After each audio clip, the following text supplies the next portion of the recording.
우리는 지난주 말씀을 통하여 상가 사람들을 조심해라 라는 말씀을 우리가 배웠습니다. 혹시 이것을 기억하고 있는지 모르겠습니다. 그 이유는 예수님께서 12제자들의 이름을 나열하면서 또한 파송하는 가운데 그 연속상에서 말씀을 통하여 사람들을 삼가하라 라는 이 말씀을 우리에게 주셨기 때문입니다. 사람들을 삼가라는 것은 천국의 복음이 계속해서 증거되고 있다는 것이죠. 바로 전하는 자의 임무라는 거죠. 그 임무는 분명히 지켜야 된다는 거죠. 천국의 복음을 전하는데 왜 사람들을 삼가라는가 라는 것입니다. 그것은 세상은 영적인 추수밭이죠. 추수밭인데도 제자들은 어떠합니까? 추수를 받을 때 쉽게 그냥 추수하면 될 거 아니에요. 그것이 아니죠. 오히려 박해를 받는다는 것입니다. 지금의 우리의 모습이 그럴 수도 모릅니다. 가면 갈수록 기독교의 그리스도인들은 더 힘든 삶을 살아가겠죠. 그것을 이야기하기 위해서 예수님은 이렇게 말씀하시죠. 양을 이리떼 가운데로 들여 보내는 것과 같다. 우리가 양이라 그랬는데 양을 이리떼에 보내버리는 거예요. 어느 주인이 그렇게 보내고 싶겠습니까? 천국 복음을 전하기 위해서는 이와 같은 것입니다. 그래서 오늘 말씀을 통해서 박해를 받더라도 박해를 당하는 것에 대해서 두려워하지 말라는 말씀을 통해서 우리에게 하시는 것이 있죠. 위로와 격려를 주시는 것입니다. 왜 위로를 하시는 것입니까? 저번주 말씀을 통해서 우리가 그것을 알았다면 당연히 알 것이라고 생각이 됩니다. 다시 기억을 하면 오늘 나를 보면 어떠합니까? 하나님 나라에 대한 변질된 교회의 모습을 볼 수 있고 세상의 권세자들을 통하여 박해를 시달려야 되는 것입니다. 특히 우리가 목회 기도에서도 하겠지만 미국에서는 어떠합니까? 동성애자의 주례를 거부하면 벌금을 물립니다. 벌금을 물린다 할지라도 굴복하지 아니하고 감옥소에 가시는 분들도 있다는 거죠. 그런 분들이 있어서 참 귀하죠. 이런 것을 보면 그는 진짜 목사님이구나. 이거 생각하면 감사하다는 거죠. 그렇지 않은 사람들은 목사가 저래 이렇게 얘기하겠죠. 이런 박해에 대해서 두려워하지 말라. 그는 그 박해에 대해서 위로를 얻죠. 그래서 저는 그런 분이 많이 온다면 좋은 책을 소개해 줄 것입니다. 근데 나중에 우리의 자녀들 결혼을 할 때가 있을 거예요. 필히 읽어야 할 책을 제가 소개할 것입니다. 그리고 그것을 읽고 독서록처럼 잘 정리해서 그리고 너의 신앙이 무엇이냐를 써서 오라고 그럴 겁니다. 그리고 너가 진정으로 하나님의 말씀에 엎드기 원한다면 사인해라. 이것을 거절한다면 사인하지 마라. 이렇게 마치 피해갈 길을 제시하는 거죠. 그것이 무슨 책이냐면 김홍전 목사님의 상황으로 나눠져 있어요. 그것이 뭐냐면 혼인, 가정과 교회입니다. 그만큼 이 혼인이라는 것은 가정과 교회를 지켜가는 거죠. 이 책을 통해서 말씀할 것입니다. 그 다음에 김홍전 목사님의 교회론, 이것이 1권부터 4권까지 되어 있죠. 그것을 가지고 그들을 양육해 갈 것입니다. 그만큼 하나님의 말씀이 있기 때문에 하나의 방편이 될 수 있는 거죠. 그만큼 고난을 당한다 할지라도 하나님의 말씀을 우리가 생각해야 된다는 것입니다. 그리스도 안에서 사랑하는 성도님, 환난과 고통을 당하면서도 복음을 끝까지 전하는 성도가 되어야 되는 것은 당연하겠죠. 이것을 거절하면 안 되는 거예요. 주님이 다시 오시는 날까지 복음은 마치 이리떼와 같은 세상에서 고난의 길을 걷는 당신님이 걸었던 길과 같은 것을 우리에게 걷게 하시는 거죠. 그 길을 걷게 하시는데 무엇이 되는 것입니까? 저번 주에 말씀처럼 복음은 계속적으로 증거되기 때문입니다. 그렇기 때문에 그럼에도 불구하고 이집트로 보내는 예수님의 마음을 아시고 두려워하지 말라는 오늘 말씀을 통해서 위로와 격려를 받아야 되는 것은 당연할 것입니다. 가장 힘들 때 우리에게 위로가 되면 어떠합니까? 힘이 됩니다. 이길 수 있습니다. 아무리 극한 것이라 할지라도 이길 수 있는 힘은 바로 하나님께서 주시는 힘이 되어주기 때문입니다. 기능의 부르심에 응답하고 세상으로부터 구별되어서 거룩한 언약의 교제를 하는 우리 교회 공동체는, 지팡이교회는 오늘의 말씀을 통하여 위로를 받으시기를 소망드립니다. 오늘 본문 24절을 보시기 바랍니다. 이렇게 말씀하시죠. 제자가 그 선생보다 또는 어떻게 합니까? 종이 그 상대보다 높지 못하나니, 이렇게 인간적으로 해도 제자는 스승보다 어떻습니까? 당연히 높을 수 없겠죠. 종이 상대보다 높을 수 있는가?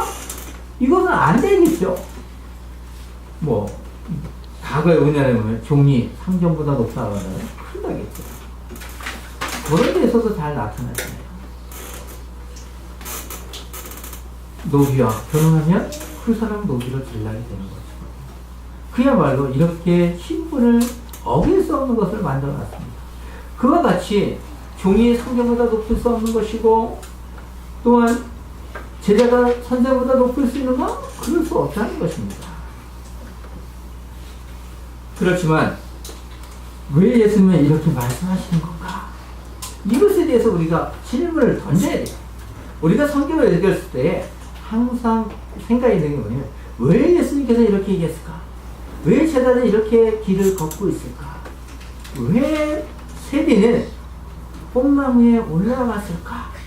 하나하나를 추적해야 돼요. 왜 하나라 보면 무엇 때문에? 결론을 얻을 수 있습니다.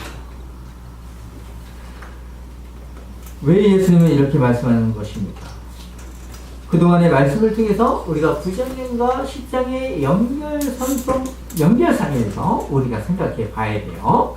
왜냐하면 하나의 주제를 지금 마태가 다루고 있기 때문이죠. 예수님은 복음을 전하지만 고난을 당한다는 것을 제자들에게 알려주셨다는 것을 아실 것입니다. 예수님도 많은 병을 고치셨죠. 그 많은 병을 고치는 가운데 두 맹인이 두 눈을 보지 못하는 사람들이 찾아오죠. 예수님의 소문을 듣고 찾아와서 말하는 것입니다. 그래서 자신들이 예수님 앞에 정말 자신의 의미를 담아서 손을 치죠. 왜 그럴까요? 마태복음 9장에서 된 것을 기억하면 알 수 있습니다. 예수님 불쌍히 여겨 달라고 얘기합니다. 고쳐달라는 거예요. 저라도 당연히 하겠습니다. 내가 맹인인데 눈을 보지 못하는데 예수님이 바로 내 옆에 간다고 생각합시다. 빨리 잡아야죠. 막말로 본전치기 아닙니까? 그러나 그들은 본전치기 아니었어요. 막말로는 본전치기라고 생각하지만 그러지 않습니다. 그들에게는 믿음을 바라고. 그럴 때 오히려 예수님은 이렇게 얘기하십니다.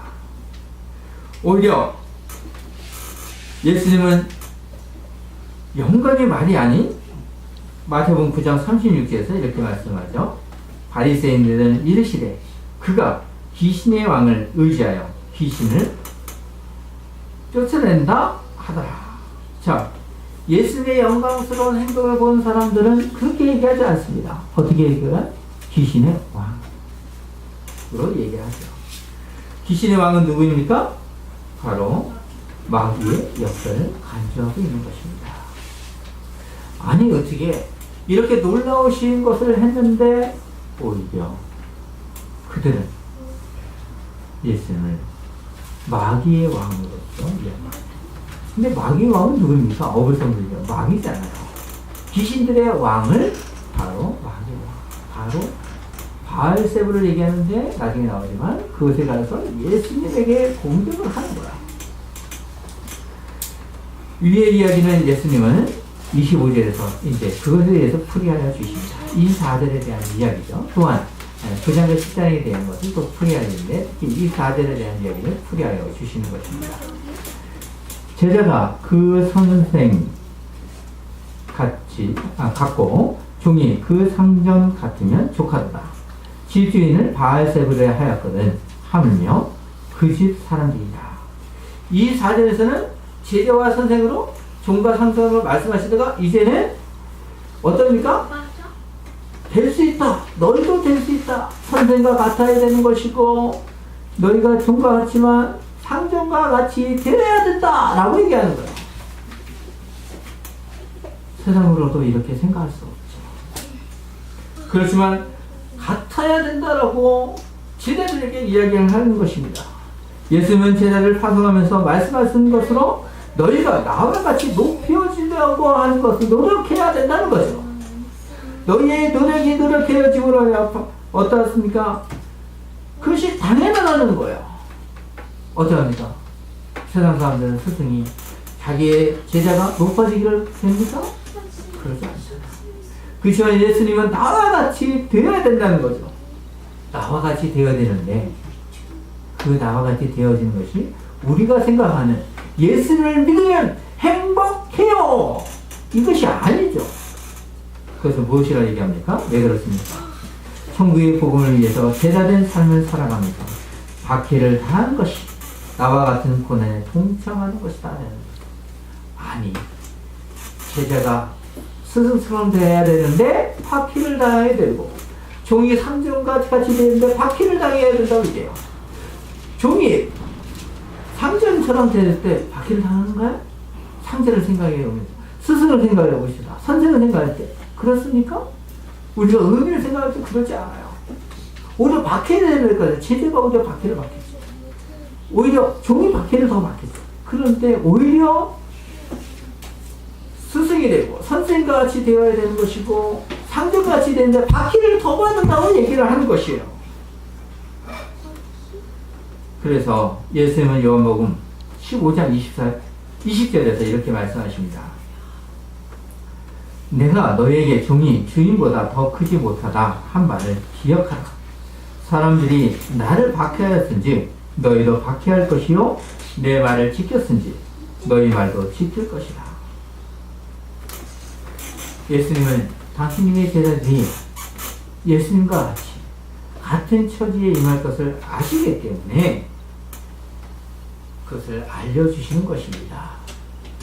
예수님과 같은 처지에 박해를 당할 것을 또한 어떻게 이야기했냐면 25절에서 얘기하는 것처럼 바알세불이라고 이유한 것을 아십니다.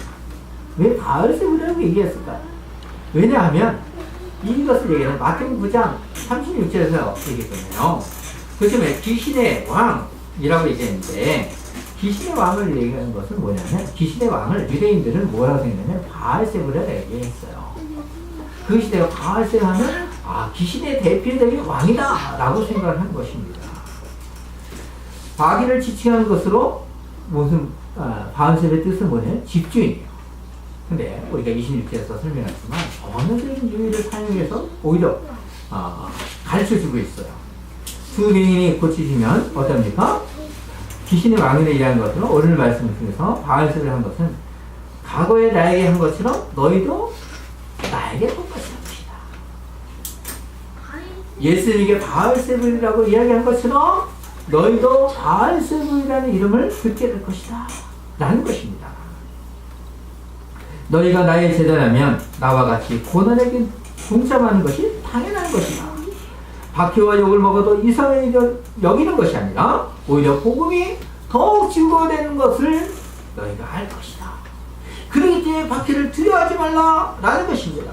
복음의 증인자로 생각하는 성도는 더 대접을 받고자 하는 것이 아니라 예수님의 말씀을 따라가면서 박해를 받다 할지라도 오늘의 말씀을 생각한다면 깊이 묵상한다면 박해를 두려워하지 말아야 되는 것입니다.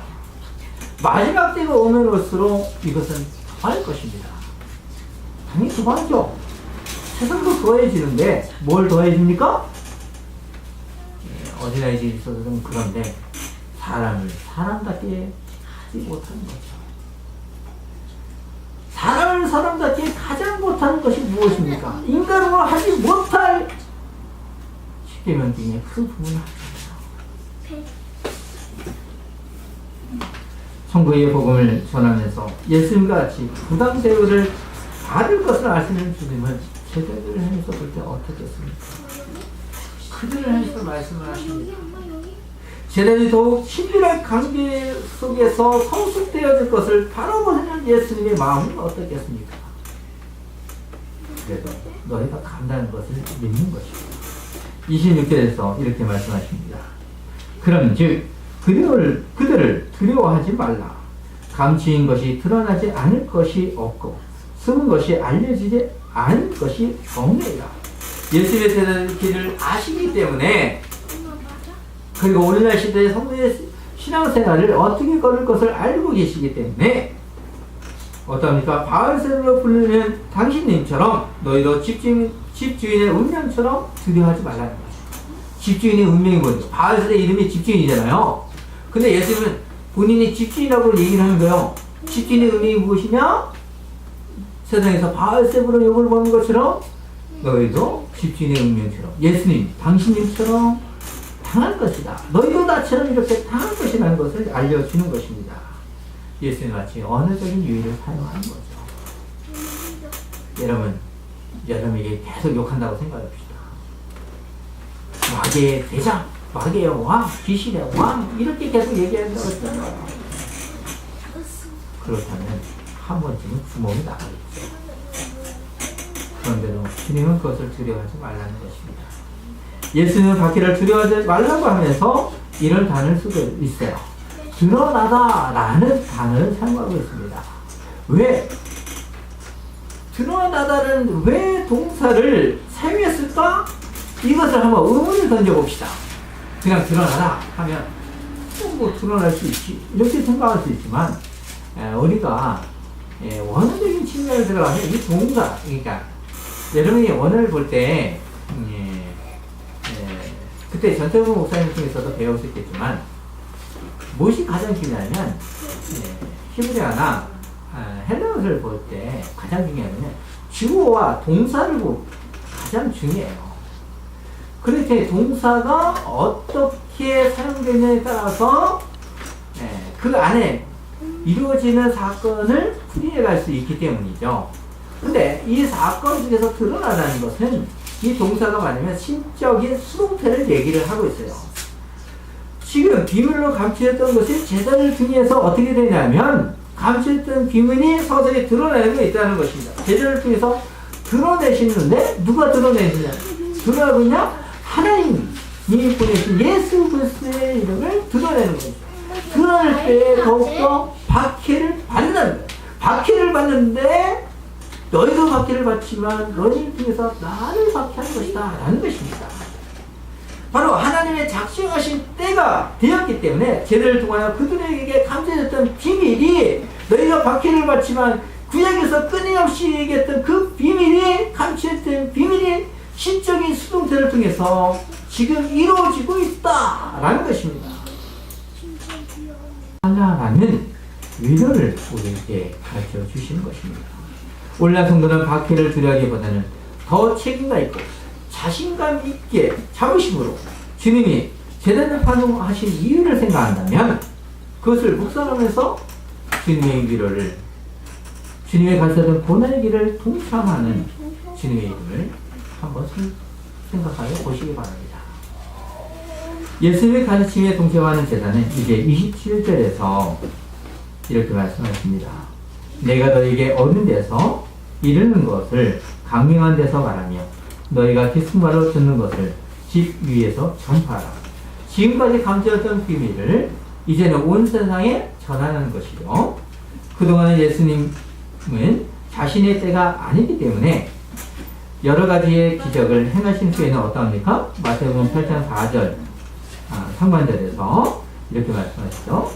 예수께서 이르시되 삼가 아무에게도 이르지 말라고 분명히 하셨죠. 이제는 당당히 적극적으로 전하는 것입니다.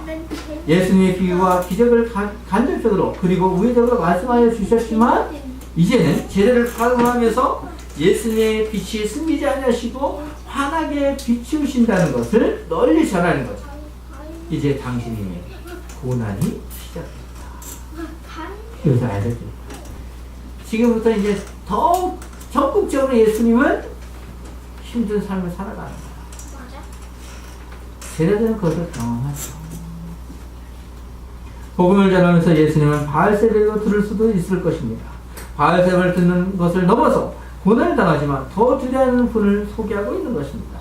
28절을 보시면 몸은 죽어도 영혼은 능히 죽이지 못하는 자들을 두려워하지 말고 오직 몸과 영혼을 능히 지옥에 멸하실 수 있는 이를 두려워하라.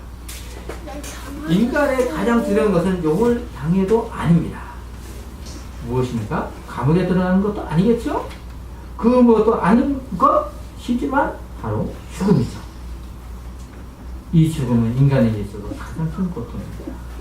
예수는 육체적인 죽음을 말하면서 두려워하지 말라고 하면서 영혼을 능히 죽이는 자를 죽일 수 있는 분을 두려워하는 것입니다. 몸의 죽음이 인생의 끝이 아니라 지옥을 분명히 이야기하고 있습니다. 나의 육신을 죽일 수 있는 세상의 권력자들을 두려워하는 것이 아니라 똑같이 죽일 수 있는 나의 생사를 주관하시는 하나님을 생사를 주관하시는 하나님을 두려워하는 것입니다. 제자들은 그리고 성도는 어떠해야 됩니까? 종말론적인 심판을 생각한다면 하나님을 경외하는 것은 당연하다 라는 거죠. 당연하기 때문에 예배하는 거죠. 당연하기 때문에 예배하는데 주의를 우리가 잘 생각해 봅시다. 그냥 여기서 참을게요.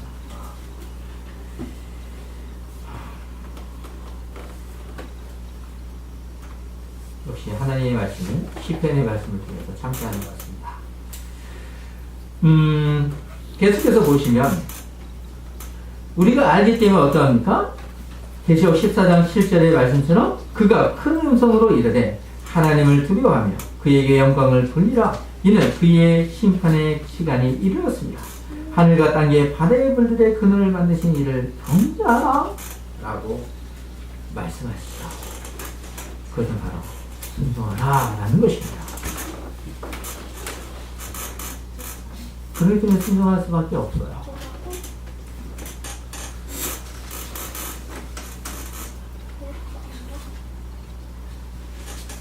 그렇기 때문에 하나님의 말씀에 우리가 깊이 나가야 되는 것입니다. 주님이 가신 일을 동참하며 하여 주신 것을 감사하게 생각하는 성도는 예배가 귀한 것이고 아름다운 것이고 세상으로부터 살아온 나의 삶을 예배할 때 탄식과 기쁨의 영광을 성령님께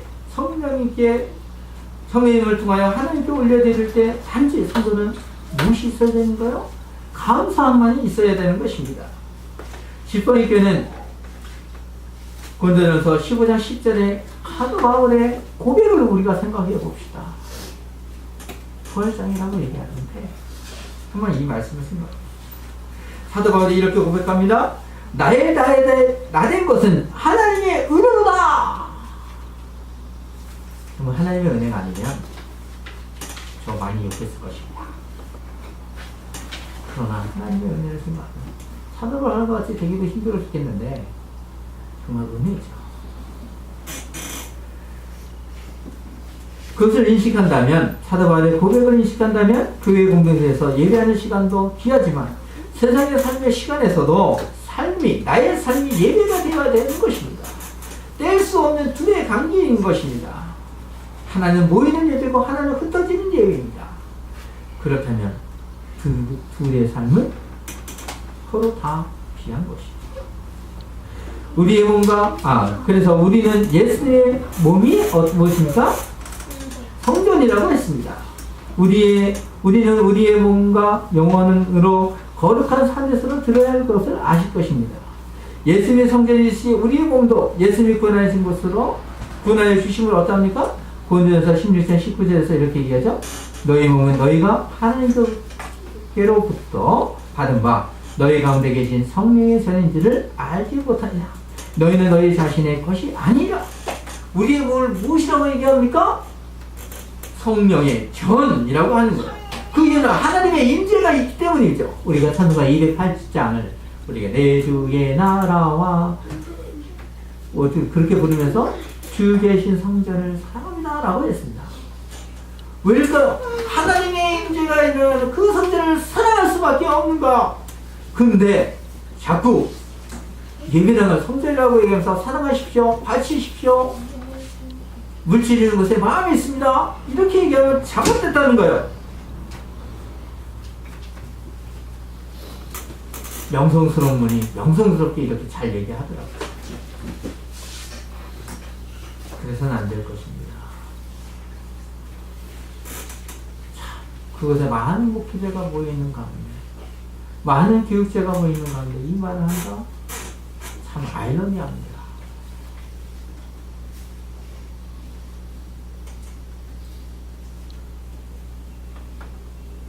그것을 보는 사람들은 정말 또렷하게 몇 번 얘기하지만 그게 독특해요. 아멘 이렇게 해요. 그냥 아멘 하면 되지. 독특한 아멘, 그것이 과연 누구에게, 주위에게 나타내고 하는 것입니까? 그건 잘못된 거야.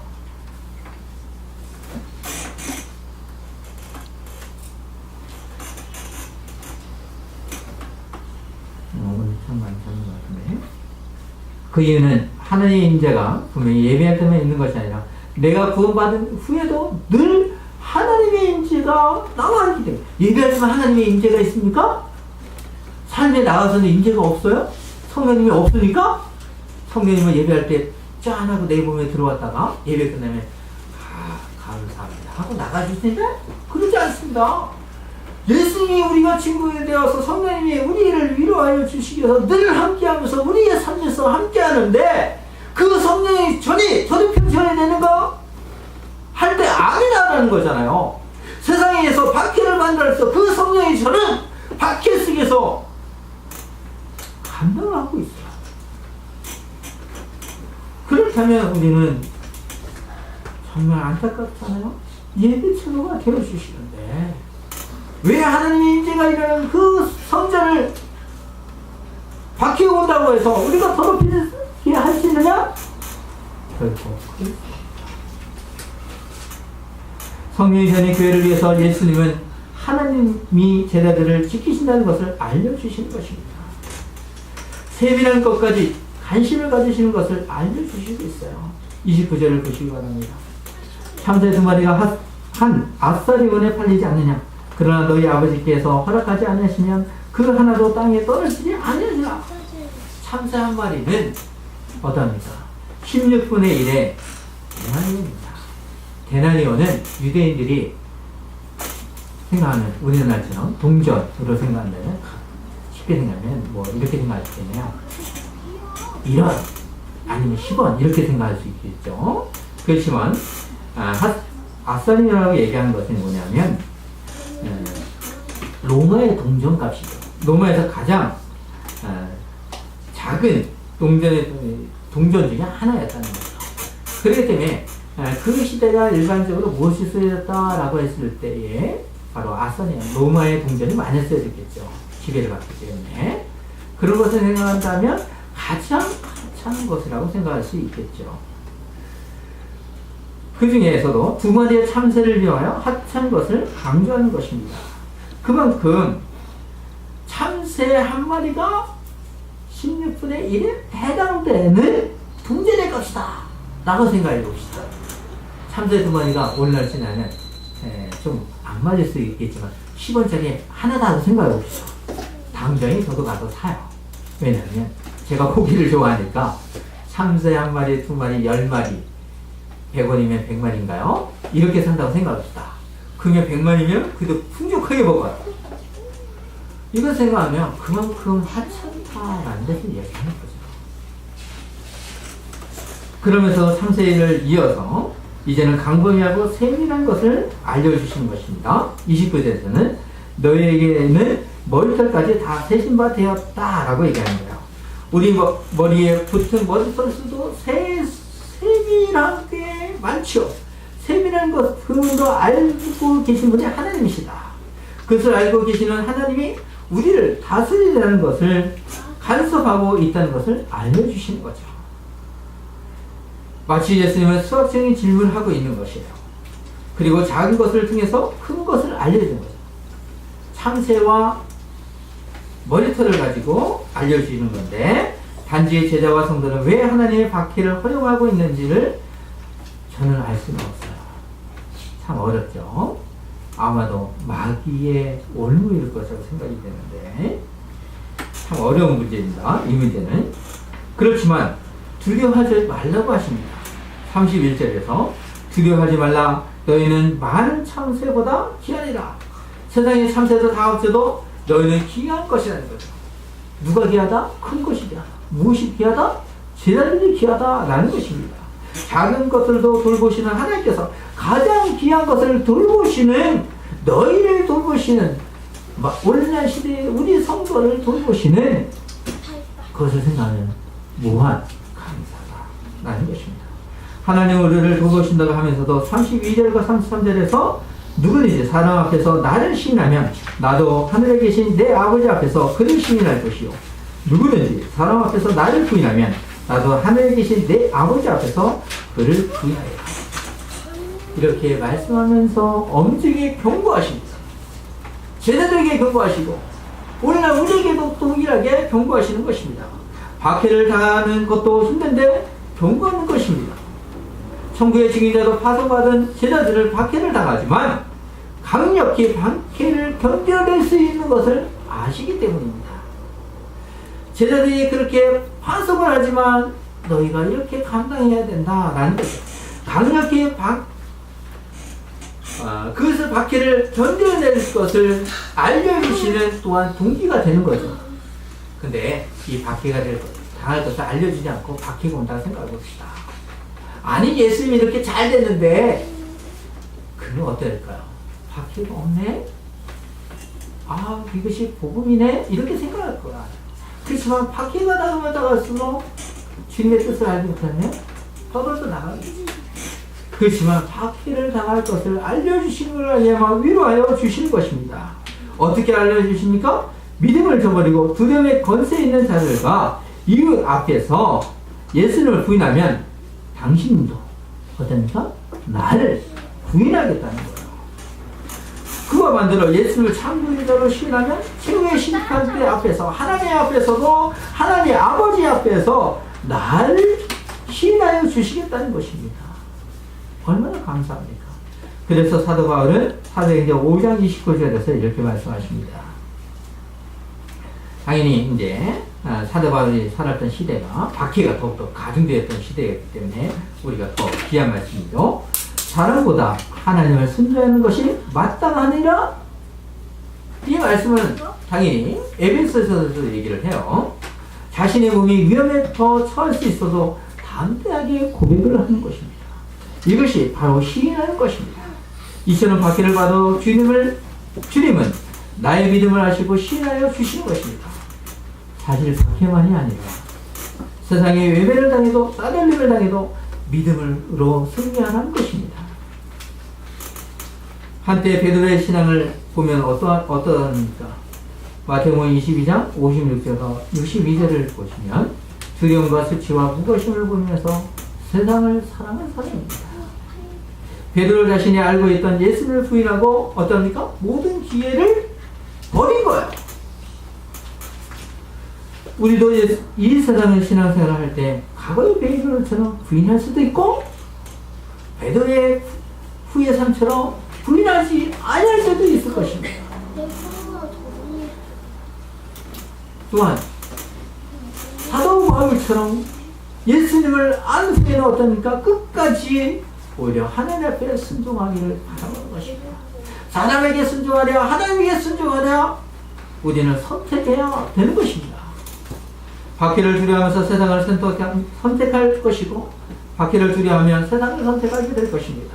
박해를 두려워하지 아니하면 하나님의 신할 것입니다. 그런데 이것을 아셔야 될 것입니다. 세상 끝날에는 주님의 영광이 임하시면서 마치 세상의 법정처럼 세상의 법정에서 검사가 나를 피서하겠죠. 이것이 좀 만나버리겠지만 제가 이렇게 생각했습니다. 세상의 법정에서 검사는 나를 어떻게 합니까? 마귀가 나를 피소하겠죠.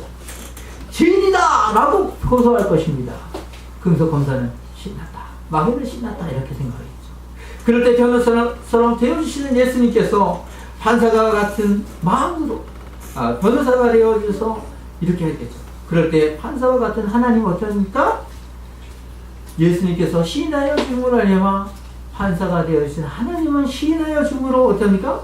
나의 숨과 눈물을 씻어주면서 영원한 안식으로 이끌어줄 것을 우리가 바라본다면 박해를 두려워하지 말라는 그 말씀은 오히려 나의 그 위로의 말씀이 되어주는 것입니다. 그렇다면 무엇을 두려워해야 되는 것입니까? 깊이 묵상하면서 여러분들이 잘 생각해 보시기 바랍니다. 기도로 마치도록 하겠습니다.